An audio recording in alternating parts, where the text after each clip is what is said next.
vraiment un grand besoin qu'on puisse accélérer la production, surtout le développement et la production de vaccins, pour répondre à ce besoin qui était vraiment très criard.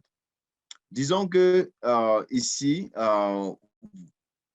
la, cette technologie qui était déjà utilisée dans le type de thérapie pour le cancer, par exemple, ont montré que on pouvait les embarquer dans la vaccinologie, par exemple, dans la production de remèdes qui vont être utilisés, par exemple, pour la protection immunitaire. Alors, vous savez, les séquences, les RNA, ce sont des simples brins. Alors, qu'est-ce que la technologie fait en réalité? Il suffit, bon, dans le premier temps, de cloner. Okay? On clone les séquences pour lesquelles on connaît, pour lesquelles on recherche à exprimer une protéine bien donnée. Par exemple, dans le cas du COVID, ce sera par exemple la protéine S, Spike protein, pour essayer d'exprimer cette protéine de surface, parce qu'elle va induire une réaction immunitaire chez par exemple, des souris ou bien chez l'homme. Et cette réponse va amener, par exemple, la production d'anticorps neutralisants. Lorsqu'on produit, on clone d'abord ces séquences-là qui sont bien connues par le système bioinformatique. On les a déjà, on connaît les séquences, on cherche à les cloner. Après le clonage, quand on obtient des ADN complémentaires, maintenant, on passe à la phase de transcription. La transcription va consister à, par exemple, à les rendre ces gènes en ARN simple complémentaire à partir de l'ADN complémentaire. Alors, lorsqu'on obtient ces ARN messagers, on peut maintenant, par exemple, mettre ce qu'on appelle sur la tête des capes, et cela, c'est pour en vue de préparer pour qu'elles soient encapsulées.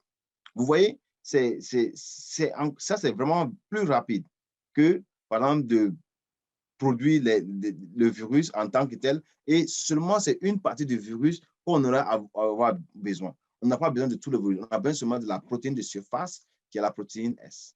Alors, donc, avec cette technologie, vous voyez que, par exemple, lorsque vous avez déjà ces ARN et que vous mettez à ces bouts-là, ces capes, donc vous pouvez maintenant essayer de les formuler. D'abord, purifier. La purification est simple parce qu'on sait que les ARN qui sont messagers sont polyadénylés. Donc, on peut, avec les capes sont en fait pour qu'on puisse les retenir sur des colonnes. Donc, en termes de temps, on gagnerait vachement mieux que de prendre des virus pour essayer de les purifier. OK? Je vais discuter de ça après. Donc, ici, lorsqu'on a obtenu ça, maintenant la formulation suffit maintenant de les mettre dans des capsules de nanolipides et on peut maintenant les administrer. Donc, je vais aller un peu plus en détail parce que cette technologie, elle n'était pas connue avant. OK? Donc, souvent, elle va soulever, bien sûr, des questions scientifiques comme aussi des questions d'hésitation parce que la rapidité avec laquelle on va avancer vraiment peut être quand même extraordinaire comparé à une méthode conventionnelle.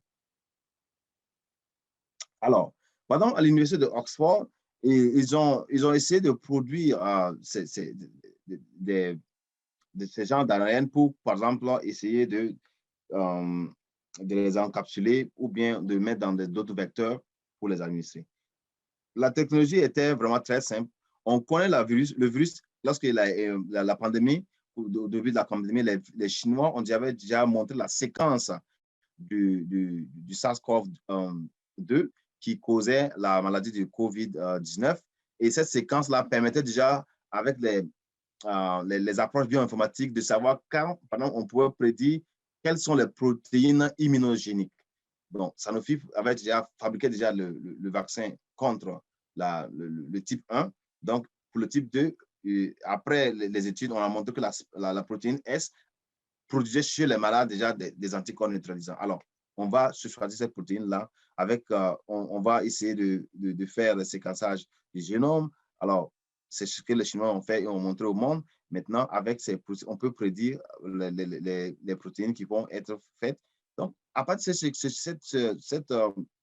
cette cible-là va nous permettre, par exemple, de séquencer. Si tu séquences cette cible qui va produire la protéine S, donc tu as le gène de la protéine S, tu es vraiment en avance pour pouvoir produire des ARN messagers à partir de ce gène.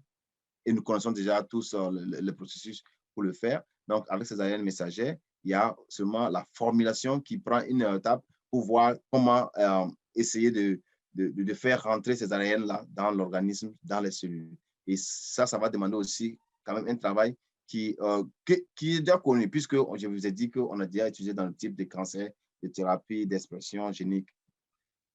Après cela, voici rapidement, on peut atteindre. Regardez combien on gagne en temps. On gagne en temps, non seulement en éliminant la production du virus qu'on n'a plus besoin parce qu'on gagne les gènes, les machines peuvent faire par des PCR, on peut faire des clonages et puis on peut reproduire en quantité. Lorsqu'on a produit en quantité, c'est la formulation et voici pourquoi on peut déjà aller à l'homme. Mais cette étape va demander, par exemple, qu'on fait des études précliniques, mais c'est vite fait. Par rapport à si on devait produire, nous, qui avons envisagé aussi de faire des protéines, des vaccins à base de protéines pour le COVID, ça prend plus de temps. Et ceux qui avaient cette technologie ont pris de l'argent parce que les protéines, ça va vous demander que vous vous assurez que les virus que vous avez produits, vous avez neutralisé. Parce qu'il faut qu'ils soient neutralisés, inoffensifs. Et il y a beaucoup de tests qui accompagnent ça, donc ça peut retarder.